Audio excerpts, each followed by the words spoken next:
Okay, welcome everyone.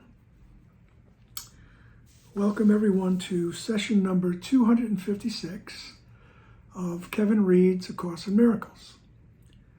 Today we will focus on question number 6, is healing certain? And question number 7, should healing be repeated? Alrighty then. Just keep in mind that healing is always referring to perception, right? The healing of the split mind, really. The healing of that belief in separate interests and separation from our source.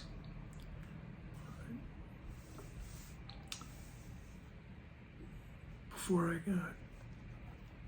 dig a deep hole, let's just begin. Okay. Is healing certain? Healing is always certain. It is impossible to let illusions be brought to truth and keep the illusions. Truth demonstrates illusions have no value. The teacher of God has seen the correction of his errors in the mind of the patient, recognizing it for what it is. Having accepted the atonement for himself, he has also accepted it for the patient. For what if the patient uses sickness as a way of life, believing healing is the way to death?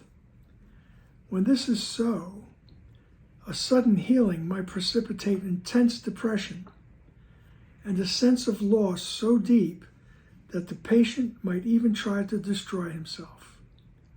Having nothing to live for, he may ask for death. Healing must wait for his protection. Alrighty. So healing is always certain. Right? When I join with the oneness, there's the healing. And if I'm sitting with a friend or anyone, and even a stranger in Penn Station, right, and they might be telling you of this, that, and the other thing, and this is the problem, this is the problem, If I join, in my mind, if I join with the light, I join with Jesus, the Holy Spirit, I join with the truth, right? That's the healing. And because minds are joined, whoever is sitting next to me or, thousands of miles away, the healing is certain. And it's there. I always like to say it's in the bank, right? For when the person wants to make that withdrawal, all right? They open up and allow the healing in, right? On some deeper level, they invite the correction. They invite the healing. I always love the expression from the Course that love waits on welcome, not on time. Right? And that's it. That love, if I'm sitting in the love, I'm sitting in the light, I'm sitting in the truth, whatever words you want to use. That message, that love, light, and truth spread. They're in the mind. And if this person is sitting next to me in Penn Station or is someone I'm having a conversation with 3,000 miles away, that love is in the mind. For whenever they are not too afraid to accept it, when they are in that moment when they can welcome the truth, right? Because remember, the ego always tells every person that thinks they are a separate individual, the ego's message is always, do not go into your mind, do not, because you're going to meet God, right? Sooner or later you're going to meet God there, and he's just waiting to get you for what you did. All right? And we have that, always have that dread, you know, we can't even verbalize it, can't even picture it sometimes. You're just afraid. All right? I'm going to get caught, I'm going to get exposed, something's going to happen. You know, I'm going to contract something. You know, I always like the Bob Dylan line where he goes, "Look out, kid, it's something you did. Right? God knows when, but you're doing it again." That's the message we come here with once we believe in separation. Right? But when I'm sitting in the originator of the healing, the originator of the atonement was Jesus. Jesus is part of our mind. Jesus is that part of the mind that said no to the ego. All right? I don't want that. I don't want that. All right? I want to stay in the oneness. All right? And that was the healing, the original healing.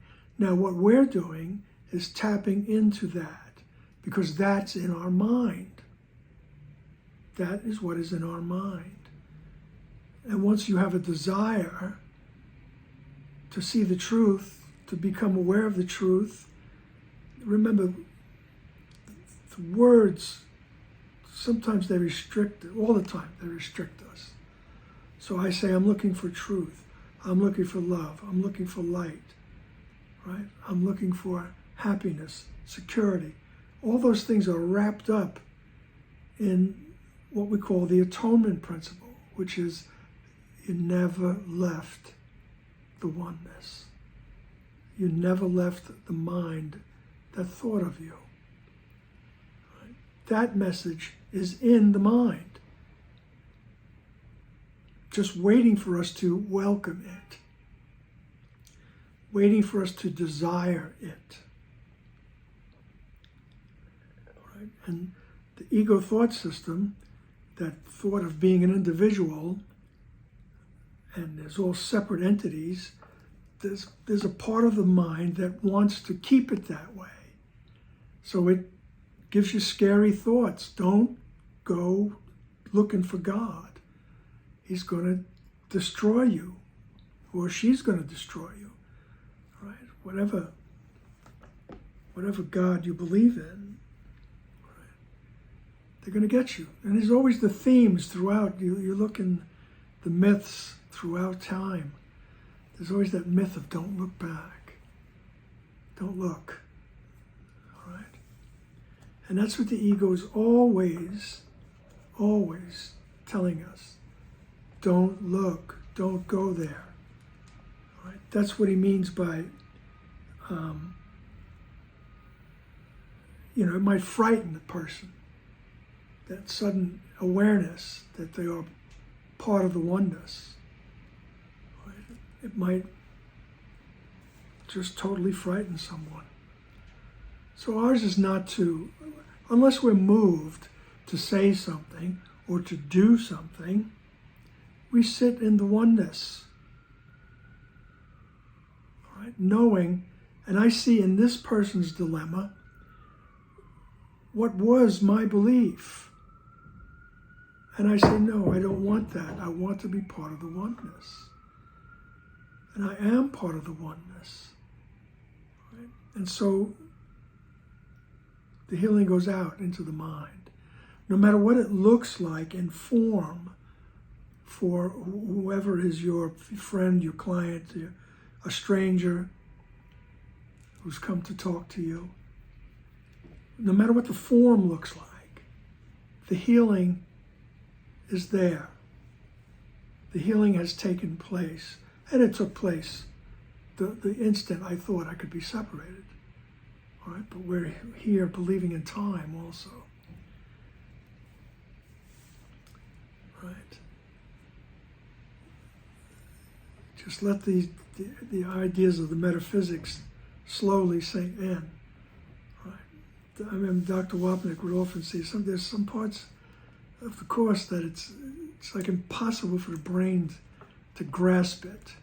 And he says, you might understand the Course intellectually, but when it comes to the application and the awareness, right, the awareness of love that's around you, and it's infinite, that's a different story. That's a matter of acceptance, right? A breakdown of the blocks to the awareness of love's presence, as they say. Right? So he says, healing is always certain because it happened already. He says, it's impossible to let illusions be brought to truth and keep the illusions.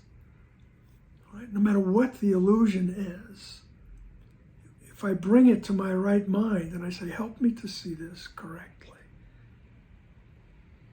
I want to see this illusion correctly.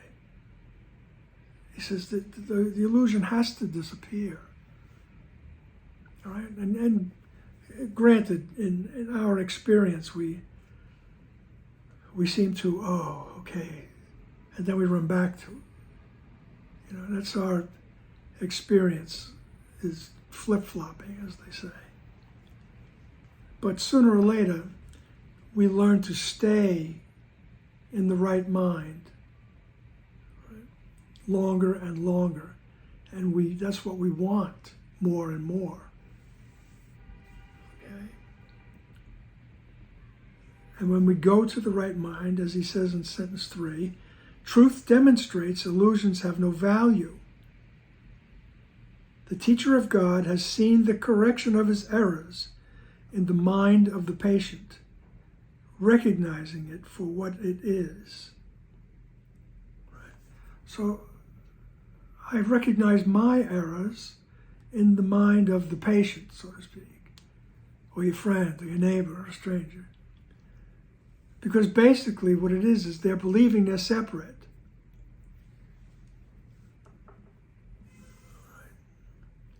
And I see the correction for it.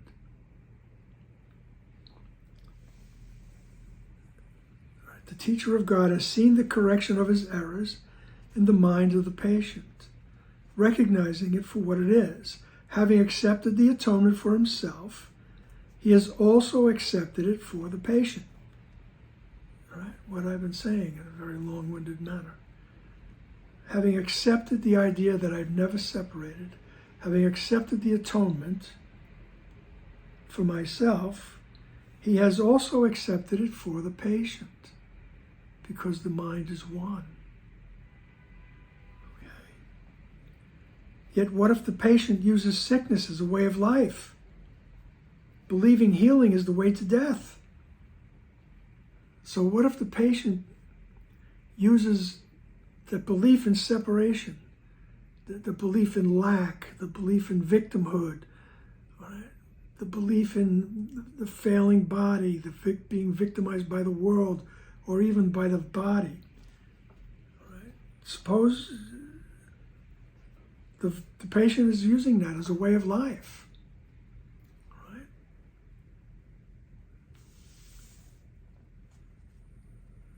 Believing that healing is a way to death. Right? Believing that going into the mind is a way to death. God's going to get you and punish you eternally. Right?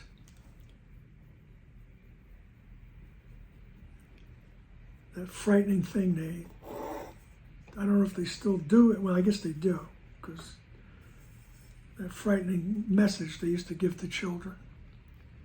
And then adults, as you keep going to the same people to tell you the same things. That, first of all, you're a sinner, and you're going to get punished. There it is. So you're afraid. You become afraid of God.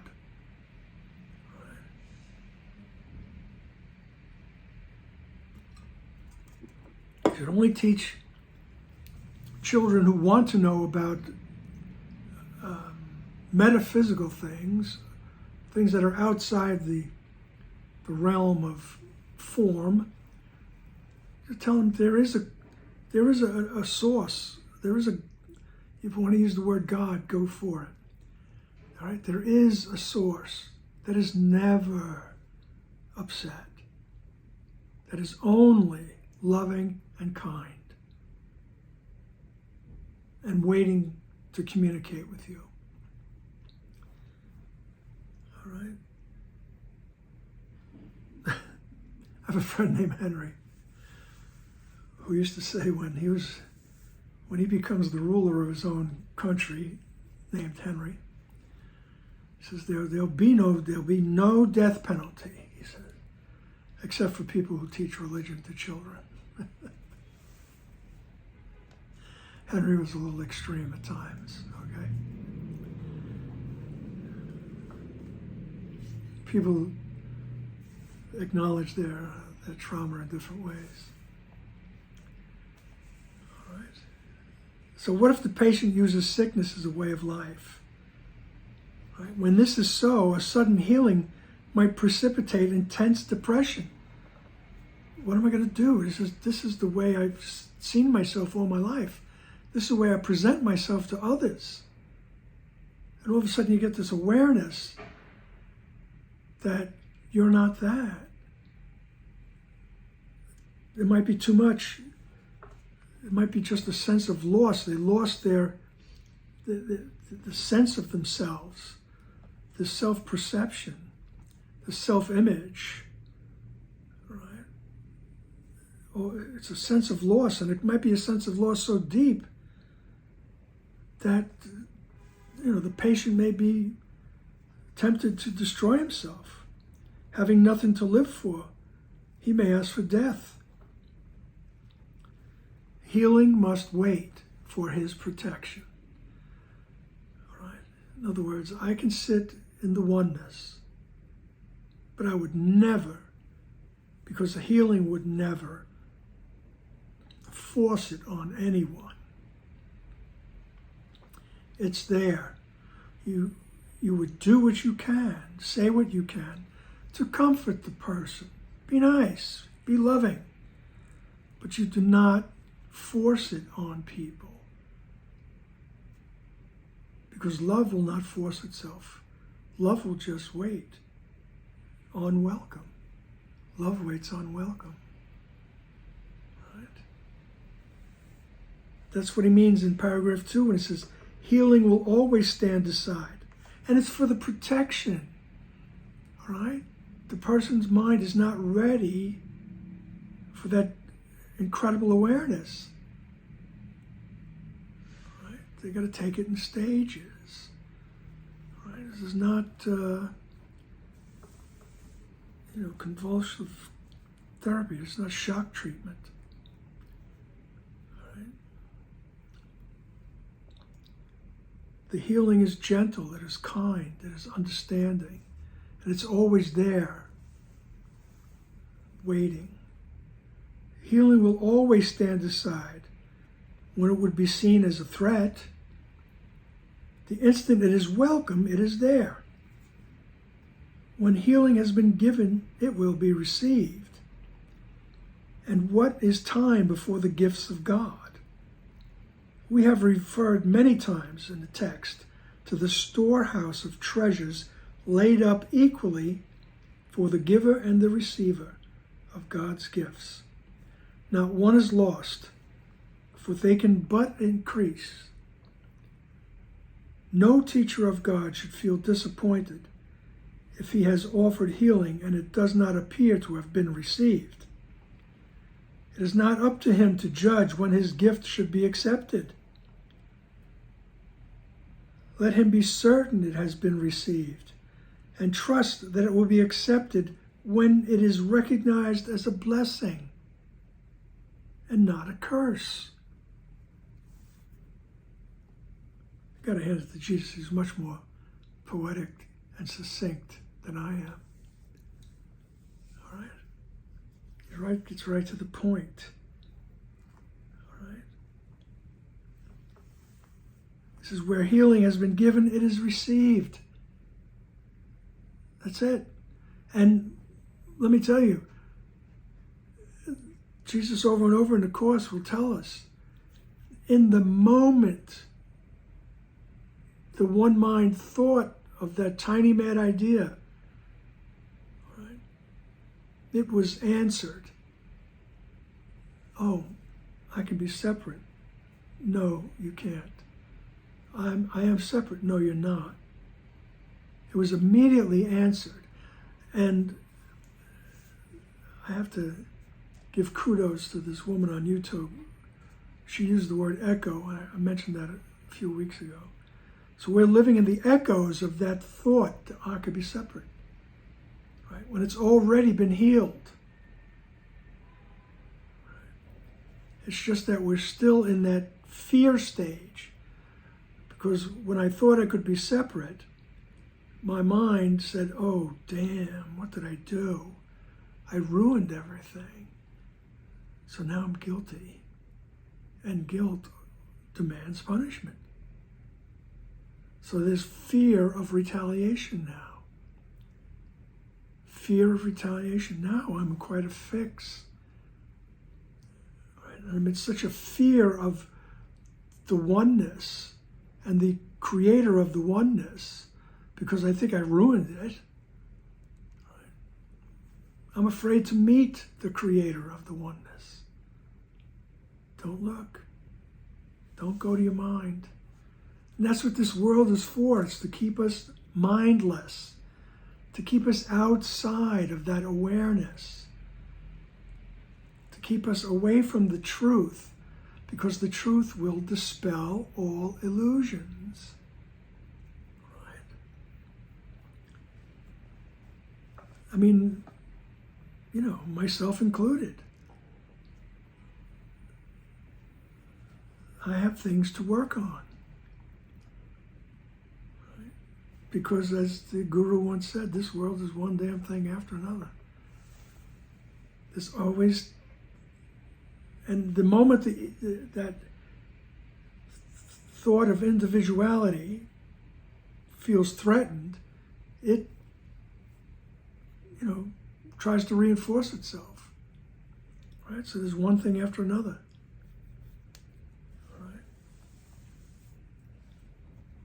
And healing will always stand aside when it would be seen as a threat. It's not that healing goes away, it just waits. It's like the Holy Spirit is described. He just looks and waits and judges not. Right? That's forgiveness, merely looks and waits and judges not. Right? Where healing has been given, it will be received. And he says, and what is time? What is time before the gifts of God? Right? What does it matter? Well, he didn't get it. Yes, he did. Right? What is time? It's also made up. Right? Everything is happening in this instant. So in this instant, I think I can be separate. And the thought comes, no. You never separated. You never separated. The healing is always there. And once again, very hard for the brain to be convinced. But Jesus says, don't get bogged down in theology. Don't get bogged down in the words. What we're looking for is the experience. And for those of us who study A Course in Miracles, the experience comes in that willingness, that invitation to truth. Help me to see the truth in every situation.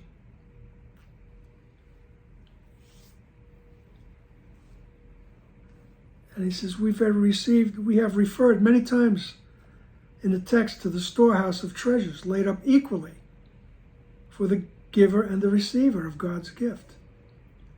Not one is lost, for they can but increase. All right? He says they're always there. Whether the giver or the receiver, realizes it.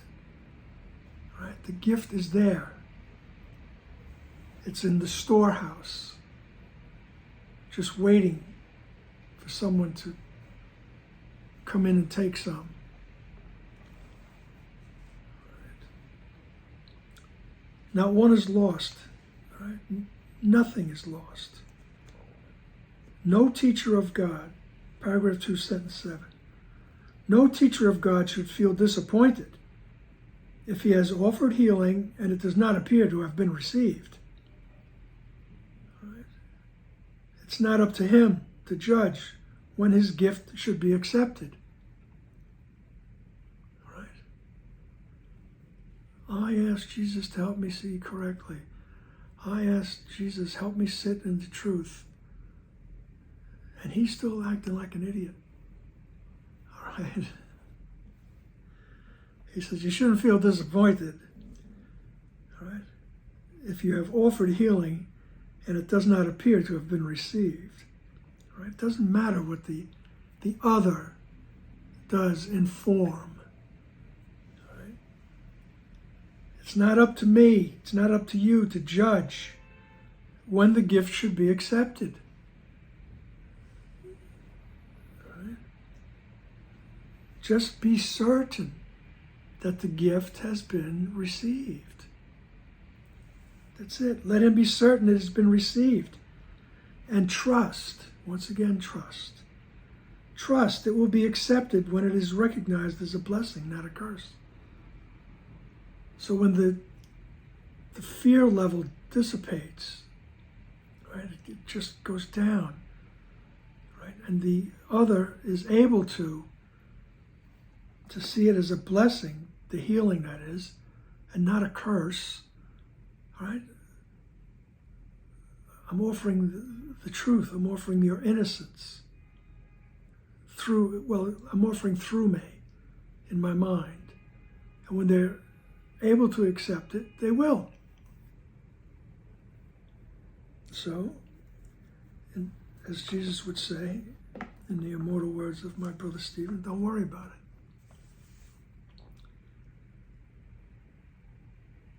It is not, paragraph 3, it is not the function of God's teachers to evaluate the outcome of their gifts. It is merely their function to give them. Once they have done that, they have also given the outcome, for that is part of the gift. No one can give if he is concerned with the result of giving.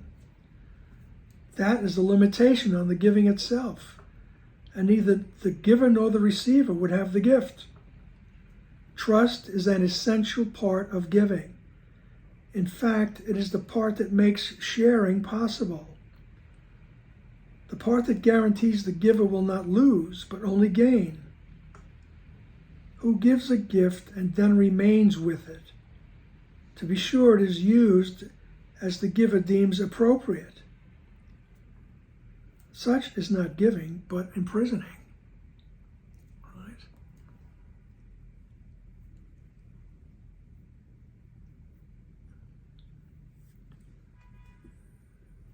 All right. He said, it's not my function to evaluate the outcome. It's just be there. Just be that channel, so to speak, of the oneness, of the innocence. That's all the function is. That's all your function is. All right? To sit in that innocence and become the beacon of that. All right?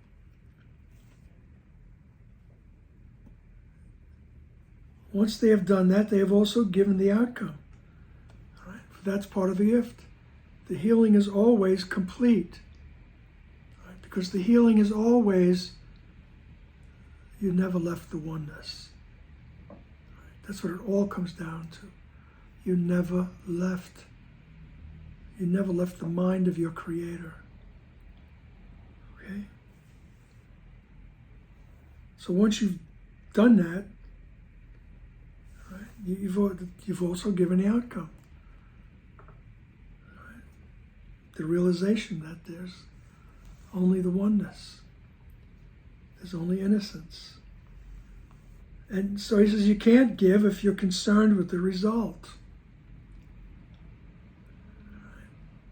That is a limitation on the giving. And neither the giver nor the receiver would have the gift. You can't be concerned with the result. Just know that the gift is there for whenever they want to accept it, let it in. Paragraph 3, sentence 6, trust is an essential part of giving. Right? In fact, it's the part that makes sharing possible. The part that guarantees the giver will not lose, but only gain. I trust in the abundance of truth. I trust in that infinite quality of love and innocence and truth. And I become the beacon of that. He says, you don't lose anything. You can only gain. Who gives a gift and then remains with it? To be sure is used as the giver deems appropriate. Right? I gave you that pot for Christmas, and you're using it to create steam on your radiator. That's not what I gave it to you for. Right? I gave you that $10 thinking you were going to buy food. Right? And you did something else with it. Right? He says, who gives a gift and stays with it to monitor it? Are they using that properly? Are they reading that book I gave them? All right.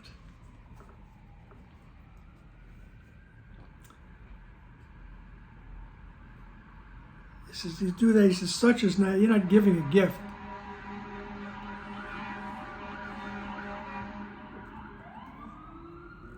Okay. You're not giving a gift if you do that. You're imprisoning the person. Yeah, I'm giving you this. Use it the way I think it should be used. Do what I say. Okay? No problem. I always observe sometimes that a person sitting or standing outside of any kind of business and looking for a handout, and someone comes along and says, I'll buy you a sandwich, but I'm not going to give you any money. You know, you'll only spend it on whatever, drinking or drugs, or who knows, maybe you're going to buy stamps. Who knows? That's not in the spirit of things, you know. So, and it doesn't matter, wouldn't matter to me if that person took that money and got the relief he needs or she needs, the relief they believe they need, because they believe the pain is so deep. They need to numb it out. He asked me for a couple of bucks. Here's a couple of bucks. You know, do what you got to do. You know, you want to buy a Big Mac, all right, or whatever. There's some perceived desperate need there.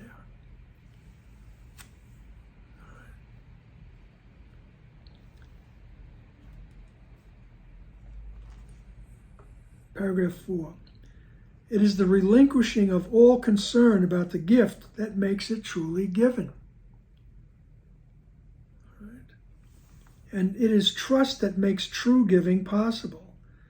Healing is the change of mind. The Holy Spirit is in the patient's mind, is seeking for him. I left out a word. Healing is the change of mind that the Holy Spirit in the patient's mind is seeking for him. and is the Holy Spirit in the mind of the giver who gives the gift to him. How can it be lost? How can it be ineffectual? How can it be wasted? God's treasure house can never be empty. And if one gift is missing, it would not be full. Yet, is it fullness guaranteed by God? What concern, then, can a teacher of God have about what becomes of his gifts, given by God to God, who in this holy exchange can receive less than everything? All this giving is from God to God. You and God are not separate. This man asking me for a couple of bucks is part of God. He doesn't realize it yet. That's why he's in desperate need. That's his self-image. I can connect with the right mind, with the idea of the all in all, however you want to put it. And the gift is there. The storehouse is never empty. Right? And it's the Holy Spirit in my mind, the memory of all that, the oneness, the heaven, my connection with God. Right?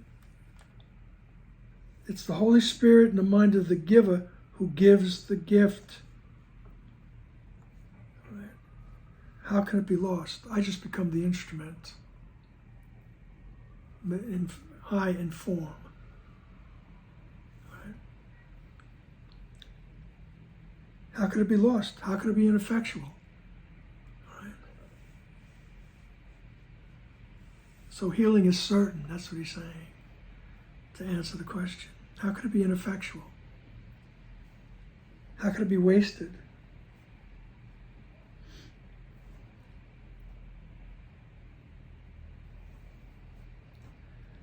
And healing is the change of mind. Right? Healing is the change of mind that the Holy Spirit in the other person's mind is seeking for him. The person asking for a couple of bucks, they have a mind. The Holy Spirit is in the mind also. Right? Seeking, waiting for him to ask for that change of perception. All right? And it's the Holy Spirit in the giver's mind that gives the gift. Okay. What concern then can a teacher of God have about the outcome, about what becomes of his gifts? Just give the gift. Love is love. Love is always just the ultimate positive. Just let it come through you. Don't try to mold it. Don't try to place it. Don't try to control it. Right? It's given by God to God.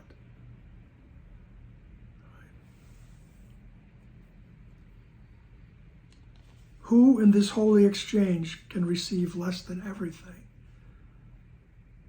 Just let it be. Let it be what it is.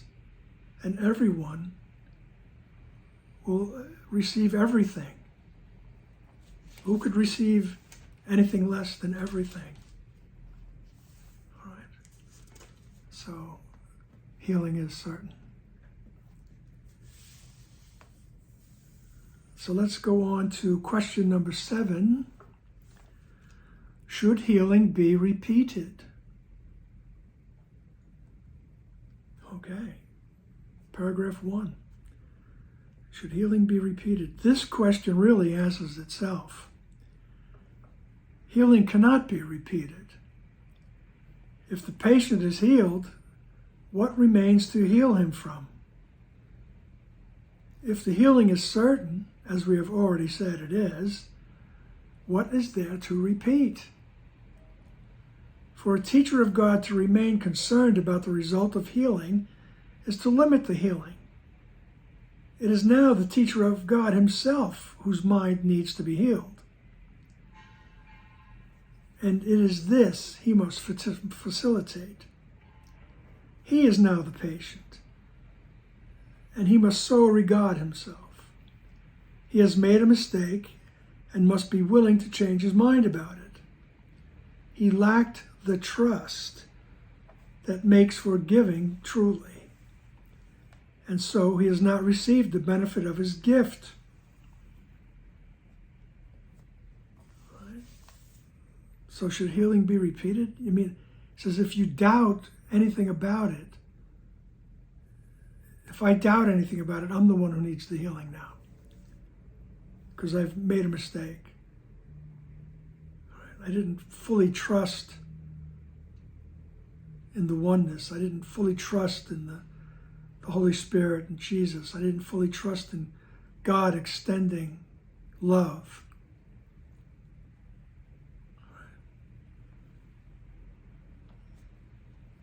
He says now it's the teacher of God himself who needs to be healed. And it is this he must facilitate. So it's this you got to take care of.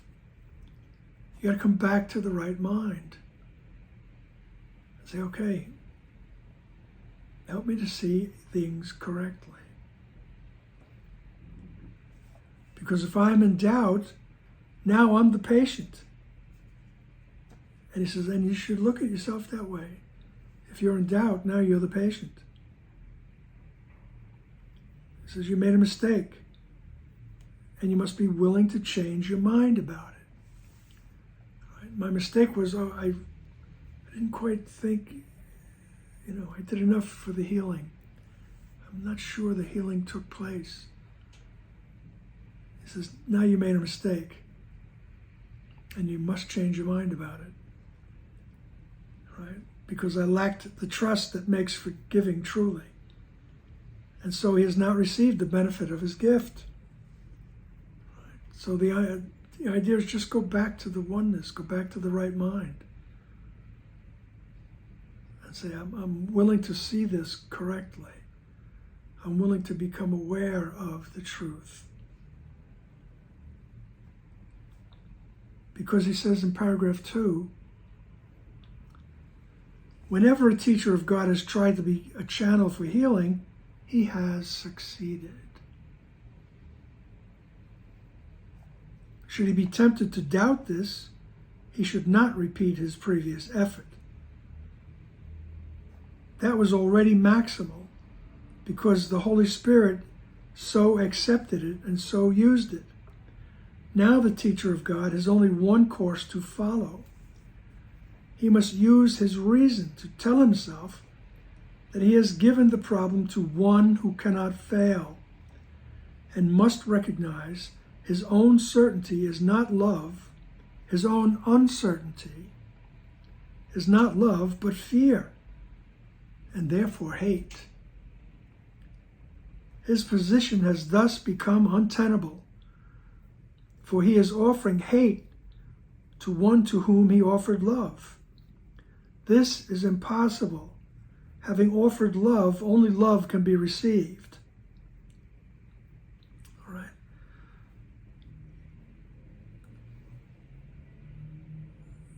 So, if I doubt it, all right, should he be tempted to doubt? All right, he says, don't repeat the effort. He says, because all expressions of love are maximal. It's in the first chapter, first section, first sentence, or maybe the fourth sentence. Right? All expressions of love are maximal. It's been done. It's done. Because the Holy Spirit accepted it and used it. Now, he says there's only one thing for the teacher to do if he doubted it. He must use his reason to tell him that he has given the problem, right, to the one who cannot fail. I go to the one who can't fail. I go to the Holy Spirit and sit in the love, and the love will take the shape of whatever is necessary. And I have to realize that my uncertainty is fear. Right? And if I'm offering fear, right, that means I'm offering hate, because fear comes from the thought of separation. Right? And hatred is involved in the thought of separation. Because if I'm looking at you as if you're separated from the oneness, you're not healed. That means I'm looking at you as though you're separate from the oneness.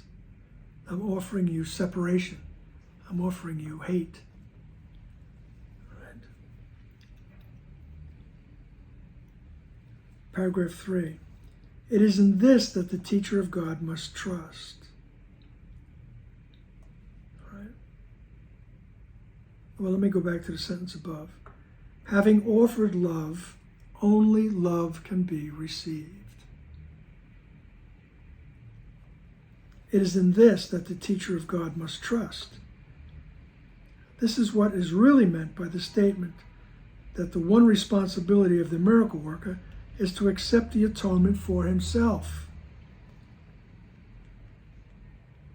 That's it. That's my only responsibility, is to accept the fact that I never left the oneness.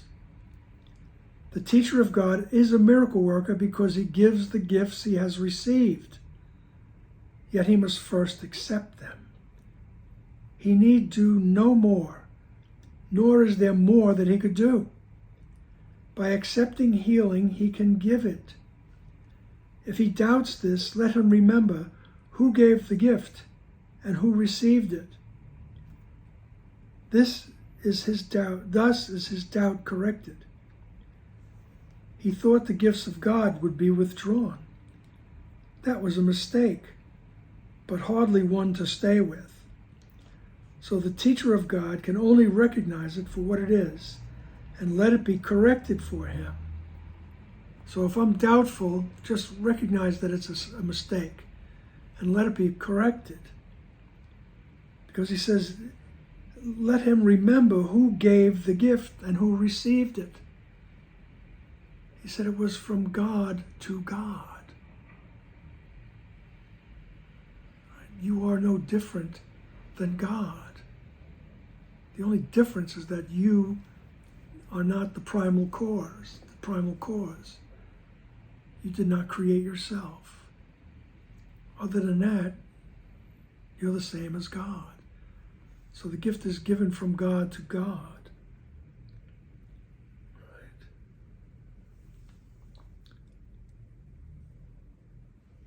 Thus is doubt corrected. All right. When you remember this, doubt is corrected.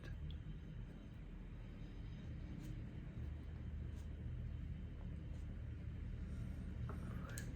He thought the gifts of God could be withdrawn. That was a mistake, but hardly one to stay with. He says, don't linger on that one. And so the teacher of God can only recognize it for what it is. It's a mistake, it's a doubt. And let it be corrected. Paragraph 4. One of the most difficult temptations to recognize is that to doubt a healing because of the appearance of continuing symptoms is a mistake in the form of lack of trust. As such, it is an attack. Usually it seems to be just the opposite. It does not appear unreasonable at first to be told that continued concern is attack. It has all the appearances of love. Yet love without trust is impossible. And doubt and trust cannot coexist. And hate must be the opposite of love, regardless of the form it takes. Doubt not the gift, and it is impossible to doubt its results. This is the certainty that gives God's teachers the power to be miracle workers, for they have put their trust in Him. Right? Once again, it's coming back to that idea of trust. Right? He says, so don't doubt not the gift. Right? That you are part of the oneness. You never left. You have the realization of your innocence. You accept it. And that's what you bring with you in form. Right? And you touch the mind of others because they believe they have a different mind.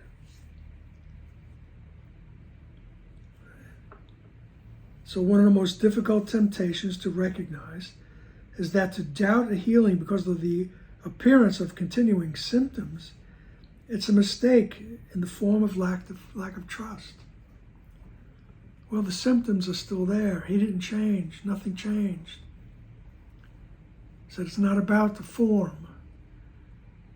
It's about the awareness of the unity with the oneness. That's what it's about. That's what gives God's teachers the power to be miracle workers. The miracle is that change in perception, not the change in the form. Right? And that's what gives us the power, for we have put our trust in Him.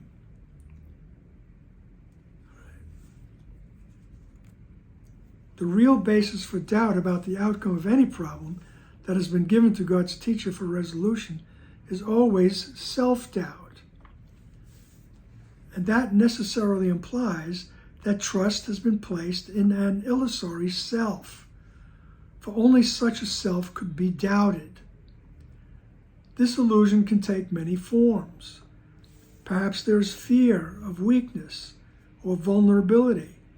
Perhaps there is a fear of failure and shame associated with a sense of inadequacy.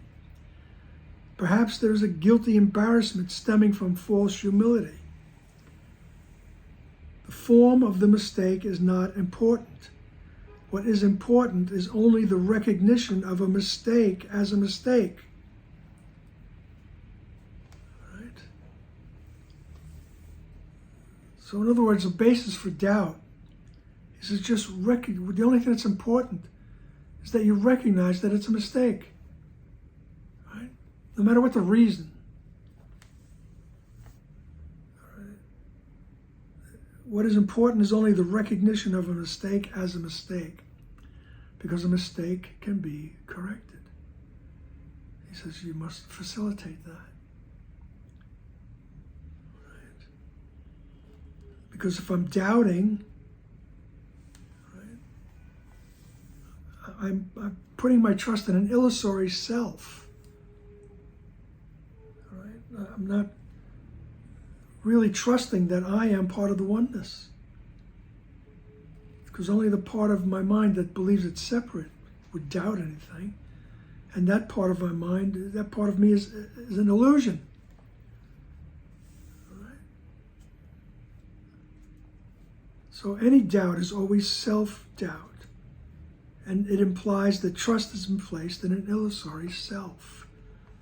For only such a self can be doubted.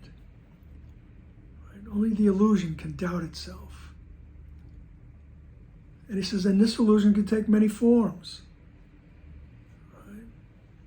And then he lists them, some of them. Fear of weakness and vulnerability, right? Fear of failure, shame associated with a sense of inadequacy. What's important is only the recognition of a mistake as a mistake. So if I'm doubting, just sooner or later realize, oh, that's a mistake. And I want to bring it to my right mind to be corrected. Help me to correct this doubt. Paragraph 6, the mistake is always some form of concern with the self to the exclusion of the patient. It is a failure to recognize him as part of the self, and thus represents a confusion in identity. Conflict about what you are has entered your mind, and you have become deceived about yourself. And you are deceived about yourself because you have denied the source of your creation. If you are offering only healing, you cannot doubt. If you really want the problem solved, you cannot doubt. If you are certain what the problem is, you cannot doubt. Doubt is the result of conflicting wishes. Be sure of what you want, and doubt becomes impossible. Okay. He says, and you are deceived about yourself because you've denied the source of your creation.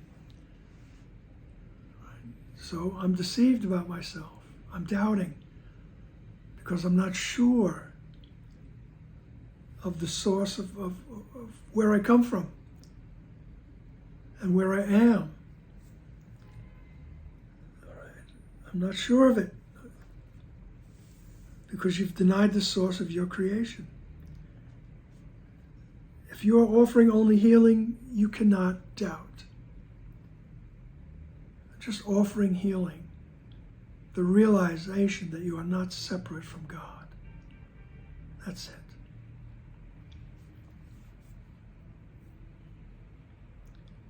If you really want the problem solved, you cannot doubt. If you are certain what the problem is, you cannot doubt. If you're certain what the problem is, it's a belief that I'm separated from my source. And now I have all these problems. And the healing is to sit in that oneness and let that realization reinforce the realization in the mind of the other. If you are certain of what the problem is, you cannot doubt. Doubt is the result of conflicting wishes. Right? I want to have a little bit of heaven and hell. I want to be a little bit separate, but I want to be in heaven too. It's conflicting wishes. Be sure of what you want, and doubt becomes impossible. Be sure that you want the peace of God. Be sure you want the awareness of the oneness, however you want to put it. Be sure that that's what you want. And doubt becomes impossible. All right. So that is a semi-long-winded way of answering the question. Should healing be repeated? No. Be sure of what you want. I want everyone to become aware. I want to become aware of the oneness. And you don't force it on anybody. You sit with that.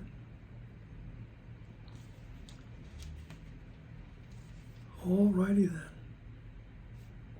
And everybody, once again, please remember that you can go to the website, foundationforacourseinmiracles.org, FACIM.org, treasure trove of Dr. Wapnick's teaching over the years, decades of teaching from the original teacher of the Course in Miracles. All righty then. If there's a moment of doubt, let's have it corrected. All righty then. Bye now.